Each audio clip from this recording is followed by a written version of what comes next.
भाई एक चीज़ नोटिस की है मैंने, जब भी कोई नई कॉमेडी फिल्म का ट्रेलर आता है ना, हम सबसे पहले उसके जोक्स को जज करते हैं। फ़नी है या नहीं है, पंच लाइन स्लैम्ड हो रही हैं या नहीं लैंड हो रही हैं, फालतू की फोर्स्ड कॉमेडी तो नहीं है। लेकिन धमाल 4 के ट्रेलर के साथ भाई मेरे साथ ऐसा कुछ नहीं हुआ। मैंने जोक्स को एनालाइज नहीं किया भाई, एकदम मतलब ऐसे पेन कॉपी लेके नहीं बैठा, मैं बस भाई स्माइल कर रहा था।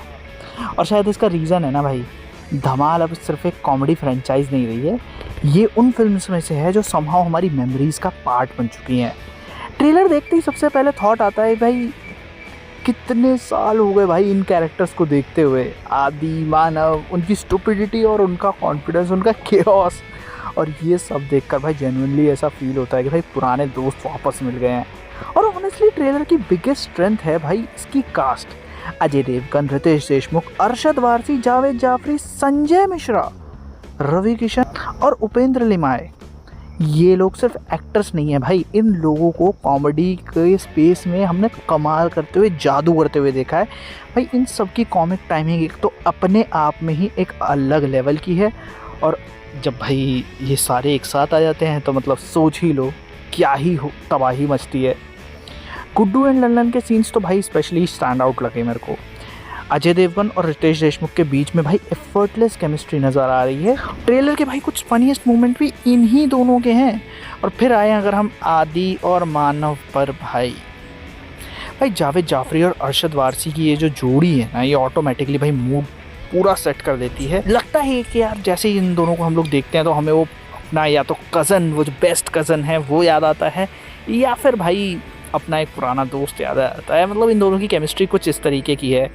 इनके कैरेक्टर में इतना फ़नी एलिमेंट है ना भाई, इनकी एकदम कॉमेडी नेचुरल सी लगती है भाई। आदि और मानव ना भाई डेफिनेटली बहुत ही बढ़िया कैटेगरी में आते हैं एज कैरेक्टर से। अगर मैं बात करूँ, सबसे इंटरेस्टिंग बात भाई ट्रेलर की जो मुझे लगी वो है कि इसे देखकर एक सेकंड के लिए भी ये नहीं लगा कि भाई फ्रेंचाइज ने अपनी आइडेंटिटी लूज़ कर दी है। आजकल तो नई मूवी बनते ही भाई फ्रेंचाइज एकदम ही अलग हो जाती है, जिस टोन या जिस फ्लेवर में पहले थी वो एकदम अलग हो जाती है।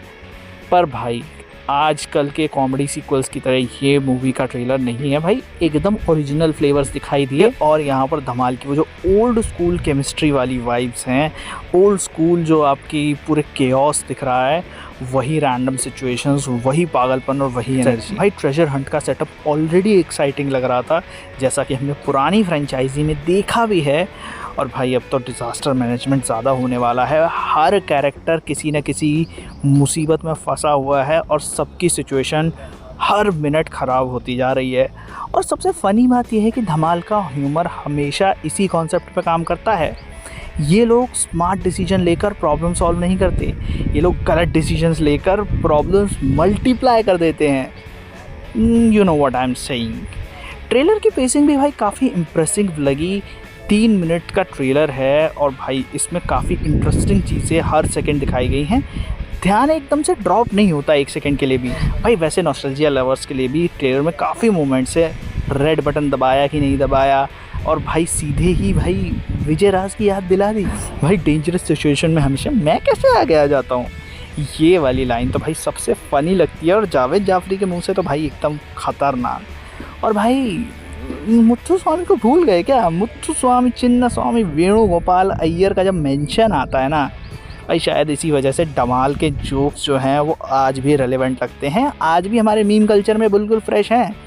इनकी रिकॉल वैल्यू जेन्युइनली क्रेजी है, सालों के बाद भी लोग रेफरेंसेस समझते हैं। धमाल की सक्सेस का राज सिर्फ उसका नॉस्टैल्जिया नहीं है, अगर जोक्स फनी नहीं होते तो मीम कल्चर और क्लिप कल्चर का पार्ट अभी तक नहीं होती। देखो म्यूज़िक में भी काफ़ी ज़्यादा अटेंशन ग्रैब करी है।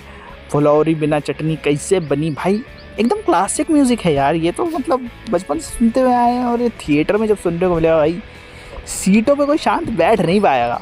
और ऑनेस्टली मुझे लगता है कि भाई थिएटर्स ही इस फिल्म को देखने का बेस्ट वे होगा। भाई जाओ, फैमिली को लेके जाओ, दोस्तों को लेके जाओ, कॉलेज बडीज़ के साथ जाओ, सबके साथ जाकर ये मूवी देखो, क्योंकि भाई हंस हंस के सबके पेट में दर्द होने वाला है। हो सकता है तुम एक दूसरे के टपली भी मार रहे हो मूवी देखते देखते। और एक चीज़ जो मुझे सबसे ज़्यादा फैसिनेटिंग लगती है वो ये कि धमाल सिर्फ हमारी जनरेशन तक लिमिटेड नहीं है। टीवी पर रीरन्स होते हैं, यूट्यूब पे इसकी रील्स आती हैं, और आज के मीम कल्चर यानी कि जेन ज़ी के बीच में भी ये बहुत ज़्यादा पॉपुलर है। तो हर तरीके की जनरेशन को केटर करने वाली है ये पूरी की पूरी फ्रेंचाइज। और ओवरऑल ट्रेलर देखकर मुझे सबसे ज़्यादा जोक्स नहीं भाई, फीलिंग पसंद आई। वो फीलिंग जो शायद थोड़ी कंफर्ट कॉमेडी देती है, वो जो थोड़ा हमें फील देती है कि हम बड़े हुए हैं और फिर कम बैक कर रही है भाई। और अगर ट्रेलर फिल्म की एनर्जी का एक छोटा सा सैंपल है ना भाई, ये छोटा पैकेट बहुत बड़ा धमाका करने वाला है। कॉमेडी पीक होने वाली है और क्योस होने वाला है। और भाई boys are finally back bro. तो तुम लोग बताओ, तुम लोगों ने धमाल का ट्रेलर देखा कि नहीं देखा, और तुम्हें कैसा लगा? कुछ तुमने मिस किया या फिर कुछ तुमने पुराना नॉस्टैल्जिया जिया? कमेंट सेक्शन में ज़रूर बताना। पता नहीं यार, ऐसे ट्रेलर आने के बाद मैं अपने आप ऐसे वीडियो बनाने क्यों आ जाता हूँ। मिलते हैं नेक्स्ट वीडियो में। Thank you very much.